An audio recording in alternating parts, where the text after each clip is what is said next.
আমরা এখন কক্সবাজার যাচ্ছি। সময় হচ্ছে 7:23। শুরু করলাম, বিসমিল্লাহ।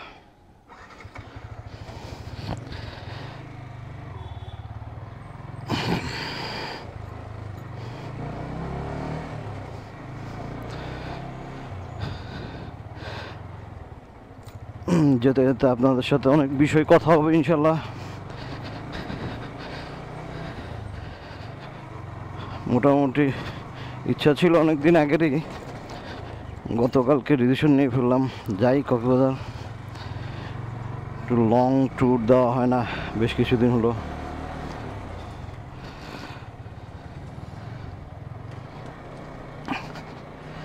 আমি এখন আছি কাপ্তান বাজার। এটা হচ্ছে আমাদের আদালত, ফৌজদারি আদালত অ্যাকচুয়ালি।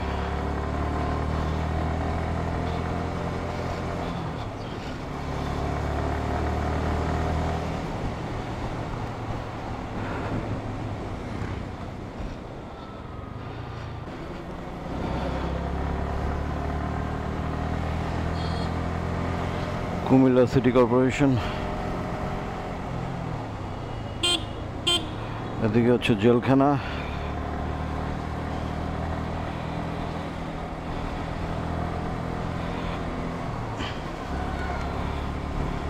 আমি এখন আছি পুলিশ লাইন।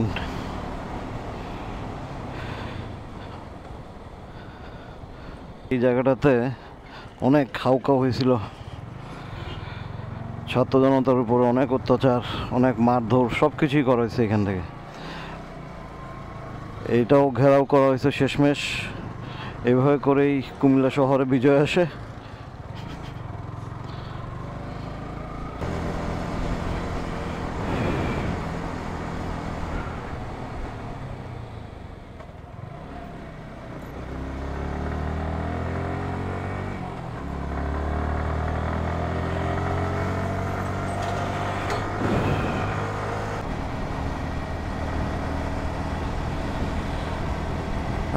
কুমিল্লা শহর পেরিয়ে মোটামুটি অনেক দূরে চলে আসলাম।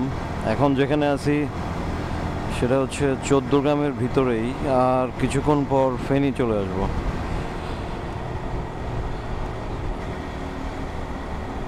সকালের দিকে একটু কুয়াশা ছিল, এখন আবার ভালো রোদ পড়তেছে। ভালো, শীতকালে এটাই প্রয়োজন আমাদের মতো ড্রাইভারদের জন্যে। বেশি কুয়াশাও প্রবলেম, বেশি গরমও প্রবলেম, একটু ঠান্ডা ঠান্ডা রোদ, এটাই মজা।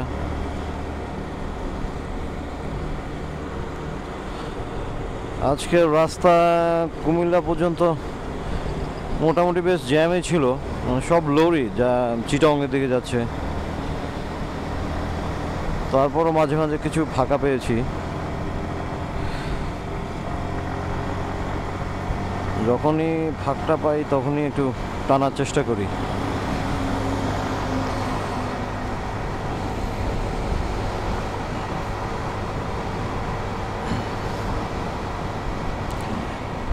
এটা বেশ কিছু জিনিস মাথায় চলতে থাকে যখন ড্রাইভিংয়ে থাকি, বিশেষ করে যখন ব্লগিং করতেছি। কিছু প্রশ্ন দাঁড়ায়, ব্লগিংয়ের মানেটা কি? অবশ্যই ব্লগিং যে কোনো বিষয় নিয়েই করা যায়, যে কোনো টপিকস নিয়েই করা যায়। মোটর ব্লগারদের তাহলে কাজ কি? মোটর ব্লগাররা কি শুধু সবসময় বাইক চালাতে চালাতেই কথা বলবে, শুধু বাইক সম্বন্ধেই বলবে? বিষয়টা কি আসলে এরকম, না ভিন্ন মাত্রাও থাকতে পারে? তো এটা এক একজনের কাছে ব্যাখ্যা এক এক রকম হইতে পারে। তো আমার কাছে সেটা মনে হয়, যেহেতু আমি একজন মানুষ এবং আমার মনে বাইক চালাতে চালাতে বিভিন্ন ধরনের কথাই আসে, মাথায় বিভিন্ন ধরনের বিষয় চলে আসে, ফ্যামিলিগত বিষয়, নিজের ক্যারিয়ারের বিষয়, ভবিষ্যৎ বা পাস্ট কোনো বিষয়, এমনকি দেশের অবস্থা, পৃথিবীর অবস্থা, সব কিছুই, হ্যাঁ না, সব কিছুই মাথায় আসে কম বেশি। এভাবে করে আসলে ড্রাইভিংটা হয়। তাই ভাবছিলাম কী নিয়ে কথা বলা যায়। তো কী নিয়ে কথা বলা যায়, টপিকসও অনেক। তো আমি মনে করি মোটর ব্লগিং মানে এটাই না যে আমি সবসময় আমি আমার বাইক সম্বন্ধে বলবো, আস্তে যাতে কী দেখলাম সেটা বলবো, শুধু এর মধ্যেই সীমাবদ্ধ থাকতে যাচ্ছি না। বাইক সম্বন্ধে অবশ্যই বলার বহুত কিছুই আছে, যতটুকু আমার অভিজ্ঞতা আছে। তাছাড়াও মনে করি আমার মাথায় আরও বেশ কিছু জিনিস চলছে পারিপার্শ্বিক বিষয় নিয়ে, সেগুলো আপনাদের সাথে শেয়ার করি। এই মুহূর্তে একটা বিষয় মাথায় খুব ঘুরপাক খাচ্ছে, সেটা হচ্ছে মোটর ব্লগিং সম্পর্কেই। মানে রাস্তাতে যে স্পিড লিমিট, যেটা 2024 সালে বিগত সরকার আমাদের জন্য ধার্য করেছিলেন, সেই বিষয়গুলো আসলে সেই সময়কার খুবই এম্বারাসিং বিষয় ছিল। এখন বুঝতে পারতেছি না, বা এই ধরনের কোনো কিছু শুনিও নাই যে এগুলার কোনো পরিবর্তন আসছে কি না। যেমন বিশেষ করে স্পিড লিমিট মোটর বাইকারদের জন্য যেটা হাইওয়েতে করা হয়েছে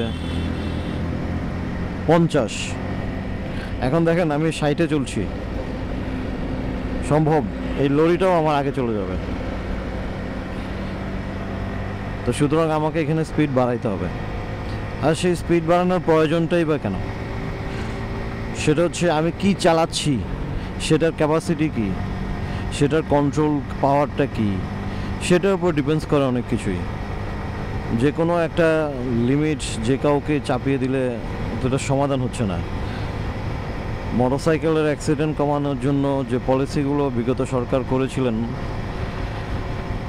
সেগুলা খুবই আনএক্সপেক্টেড ছিল সবার জন্য। অনেকেই নিজের পক্ষ যে যেভাবে পারে সেটার প্রতিবাদও করেছে। অনেক মোটর ব্লগাররা শুনেছি বড় বড় বাংলাদেশে যারা আছেন বিভিন্ন ধরনের কথাই বলেছেন তারা এইসব নিয়ে, কিন্তু সেটা খুব ফলপ্রসূ কিছুই হয় নাই। এখন আলহামদুলিল্লাহ এই ধরনের সরকার পতনের পর এখন যারা আছেন তারা এটা কিভাবে দেখছেন সেটা বোঝার অনেক বিষয় আছে।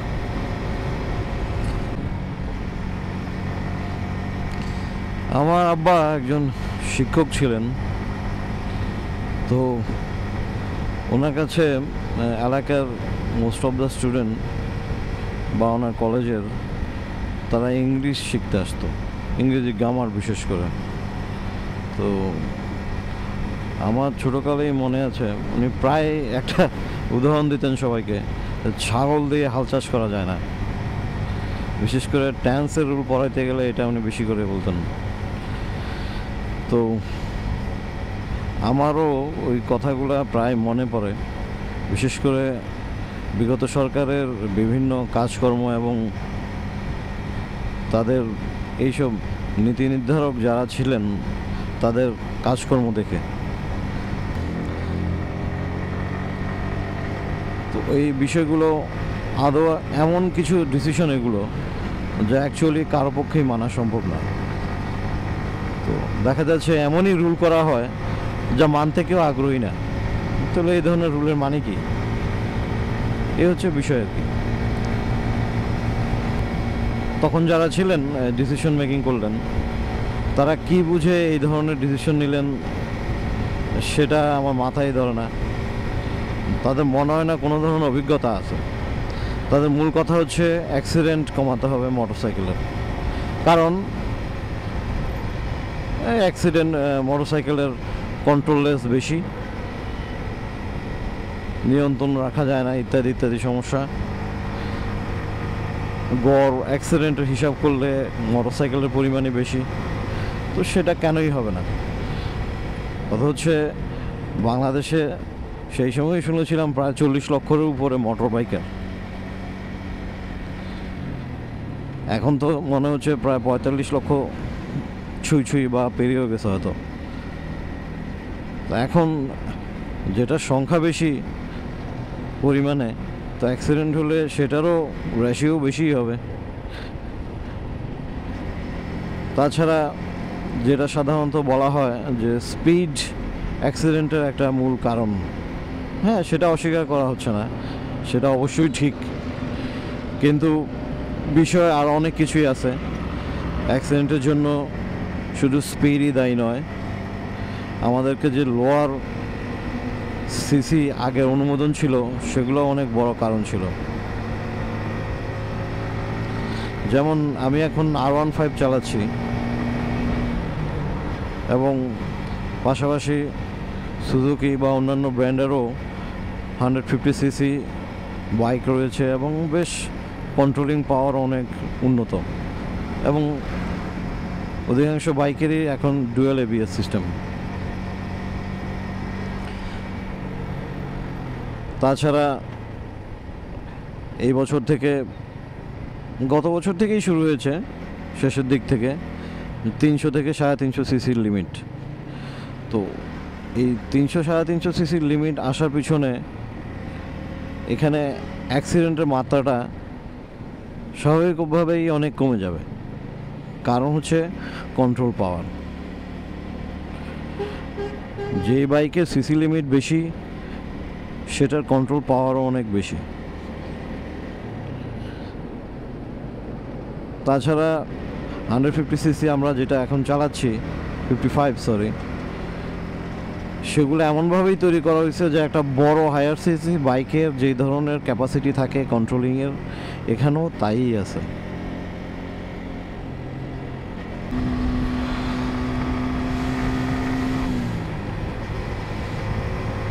আর একটা বিষয় হচ্ছে হায়ার সিসি বাইকগুলোতে এখন আমি যা চালাচ্ছি সেটা 6 গিয়ার স্পোর্টস বাইক, এবং অন্যান্য ব্র্যান্ডেরও যেসব বাইক আছে 6 গিয়ারে চলে। এমনকি ন্যাকেড বাইকগুলো এখন 5th গিয়ার থেকে 6 গিয়ারে যাচ্ছে।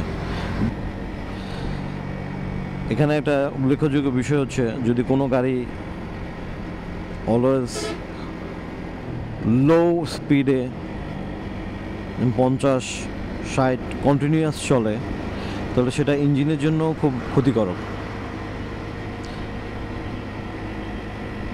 কারণ 6 গিয়ার বা 7 গিয়ারের যে গাড়ি চলবে মোটরসাইকেল, সেটা যদি 50 লিমিটে চলে তাহলে সেটা ইঞ্জিনের জন্য ভালো না। বাধ্য হয়ে তাকে লো গিয়ার আনতে হবে। লো গিয়ার আনা মানে হচ্ছে ইঞ্জিনের উপরে আরও অনেক বেশি প্রেশার সৃষ্টি করা এবং তেলের খরচও বৃদ্ধি পাওয়া, এবং সেই গাড়ির মেয়াদও বেশি দিন টিকবে না।